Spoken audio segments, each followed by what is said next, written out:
عبد الرحمن رضی اللہ عنہ اور حضور اقدس صلی اللہ علیہ وسلم سے نقل کرتے ہیں کہ 3 چیز میں قیامت کے دن عرش کے نیچے ہوں گے. ایک کلام پاک جھگڑے گا بندوں سے قرآن پاک کے لیے ظاہری ہے کہ وہ باطنی. دوسری چیز امانت ہے.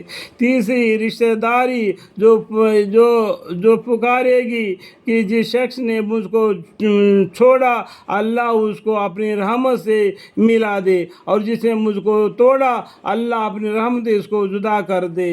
ان چیزوں کے عرش کے نیچے ہونے سے مقصد ان کا کمال قریب ہے کہ یعنی حق سبحانہ قدس کے عالی دربار میں بہت ہی قریب ہوں گے. کلام اللہ شریف کا جھگڑنے کا مطلب یہ ہے کہ جن لوگوں نے اس کی رعایت کی یعنی قرآن شریف کی عزت کی اس کو حق ادا کیا یعنی تلاوت کرتے رہے اور اس پر عمل کیا ان کی طرف سے دربار حق سبحانہ میں جھگڑے گی اور شفایت کرائے گی. یعنی قرآن کریم اگر بندہ غلطی میں مبتلا ہو گیا تب بھی قرآن کریم اس کو جھگڑ کر اللہ سے ملا دے گی اس کے گناہ کو مٹانے کے لیے. ان کے درجے بلند کرے گی. ملا علی قاری رحمۃ اللہ نے بروایت ترمذی نقل کیا ہے کہ قرآن شریف بارگاہ الہی میں عرض کرے گا کہ اس کو جوڑ مرحمت فرمائے تو حق تعالی شانو کرامت کا تاج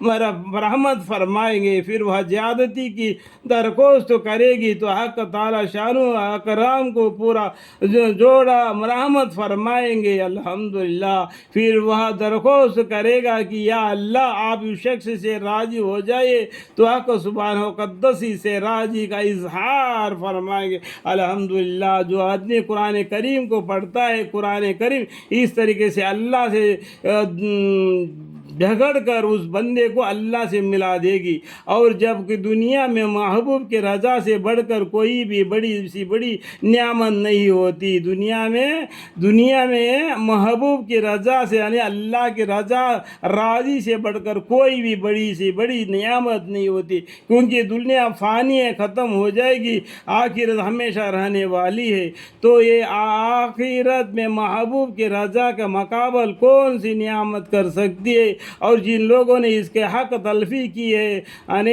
جن کو وقت ملتے ہوئے بھی انہوں نے قرآن کو نہیں پڑھا بھی ہمیشہ دنیا کر کے دنیا کے پیچھے لگ دیا تو کل قیامت کے دن حشر میں اس کو کیا ملے گی. حق تلفی کی ہے کہ ان سے اس بارے میں مطالبہ کرے گا کہ میرے کیا رعایت کی میرا کیا حق ادا کیا. شروع حیہ میں امام صاحب رحمۃ اللہ نے نقل کیا کہ سال میں 2 مرتبہ ختم کرنا قرآن شریف کا حق ہے. سال میں 2 مرتبہ قرآن شریف کو پڑھنا یعنی پورے سال میں 11 مہینے قرآن شریف کو پڑھنا اور رمضان المبارک میں قرآن شریف کو پڑھنے کی عادت لگائیں گے تو انشاءاللہ تعالیٰ سال میں 2 مرتبہ قرآن شریف پڑھنے والے بن جائیں گے.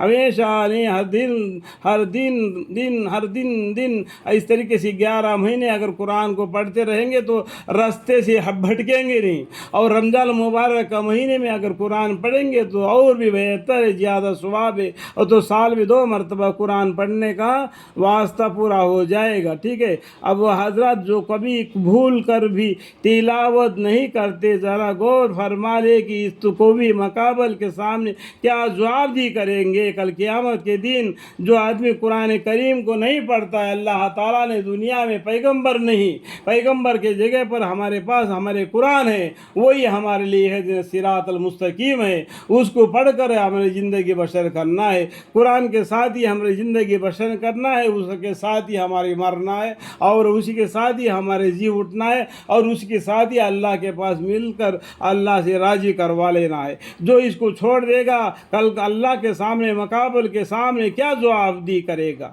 موت بہرحال آنے والی ہے اور اس سے کسی کو چھٹکارا نہیں چیز ہے. اس سے کوئی کسی طرح مفار نہیں. قرآن شریف کی ظاہر اور باطنی ہونے کا مطلب ظاہر یہ ہے کہ ایک ظاہری کے معنی ہے کہ جن کو ہر شخص سمجھتا ہے، اور ایک باطنی معنی ہے کہ جن کو ہر شخص نہیں سمجھتا، جس کے طرف حضور اقدس صلی اللہ علیہ وسلم اس ارشاد نے اشارہ کیا کہ جو شخص قرآن پاک میں اپنی رائے سے کچھ کہے اگر وہ صحیح بھی ہو تب بھی اس شخص نے خطا کی۔ بعض مشائخ نے ظاہر سے مراد اس کے الفاظ فرمائی ہے جن کی تلاوت میں ہر شخص برابر ہے، اور باطن سے مراد اس کی معنی اور مطلب ہے جو سب استداد مختلف ہوتے ہیں۔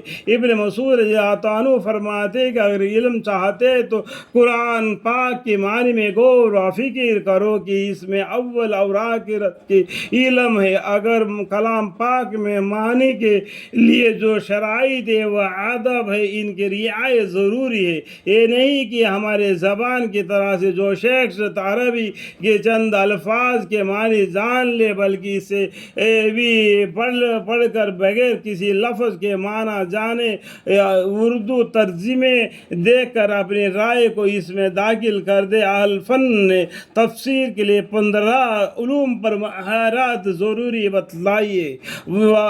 وقتی ضروریات کی وجہ سے مختصراً عرض کرتا ہوں، جسے معلوم ہو جاوے گا کہ بتائیگا کلام پاک تک رسائی ہر شخص کو نہیں ہو سکتی۔ اول لغت جس سے کلام پاک کی مفرد الفاظ کے معنی معلوم ہو جاوے۔ مجاہد رضی اللہ تعالیٰ عنہ کہتے ہیں کہ جو شخص اللہ اور قیامت کے دن پر ایمان رکھتا ہے اس کو جائز نہیں کہ بدون معرفت القواعد عرب کے کلام پاک میں کچھ لب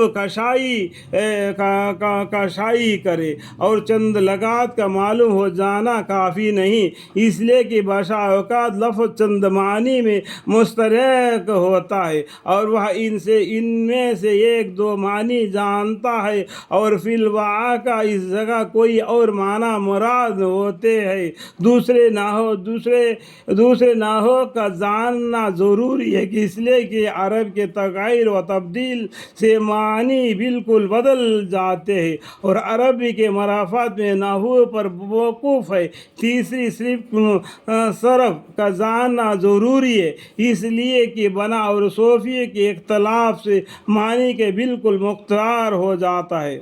یعنی کہنا کہ برسو سیگون کے اختلاف سے معنی بالکل مختلف ہو جاتے ہیں۔ ابن فارس رحمۃ اللہ علیہ کہتے ہیں کہ جس شخص سے علم صرف فوت ہو گیا اس سے بہت کچھ فوت ہو گیا۔ علامہ مخشری عجوباتی تفسیر میں نقل کرتے ہیں کہ ایک شخص نے کلام پاک کی آیت یوم ندعو کل اناس بامامہم ترجمہ، جس دن کی پکاریں گے ہم ہر شخص کو اس کے مقدد اور پیش رو کے ساتھ، اس کو تفسیر صرف کی واقعیت کی وجہ سے یہ کہ جس دن پکاریں گے ہر شخص کو ان کی معاون کے ساتھ امام کا لفظ جو مقرر تھا اس کو عام کی جگہ سمجھ گیا۔ اگر وہ صرف سے واقع ہوتا تو معلوم ہو جاتا کہ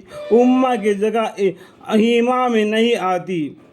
چوتھے استحقاق کا جاننا ضروری ہے کہ اس لیے کہ لفظ جب کہ دو مادوں سے مستقل ہو تو اس کے معنی مختلف ہوں گے، جیسا کہ مسیح کے لفظ ہے کہ اس کا استحقاق کا مسیح سے بھی ہے جس کے معنی چھونے اور ترہاتی کسی چیز پر پھیرنے کے ہے، اور مساحت سے بھی ہے کہ جس کے معنی پیش کیے ہے کہ پانچویں علم معنی کا جاننا ضروری ہے۔ اللہ تعالیٰ ہمیں اور آپ کو ان باتوں کو سمجھنے کی توفیق عطا فرمائے۔ سب سے پہلا علم کو سیکھنا ضروری ہے، اور کم علم ہے تو دوسروں سے ان کا معنی مطلب کو جاننا پہچاننا مطلب ہے، اور اللہ سے دعا بھی مانگنا یا اللہ مجھے علم عطا فرما، آمین ثم آمین۔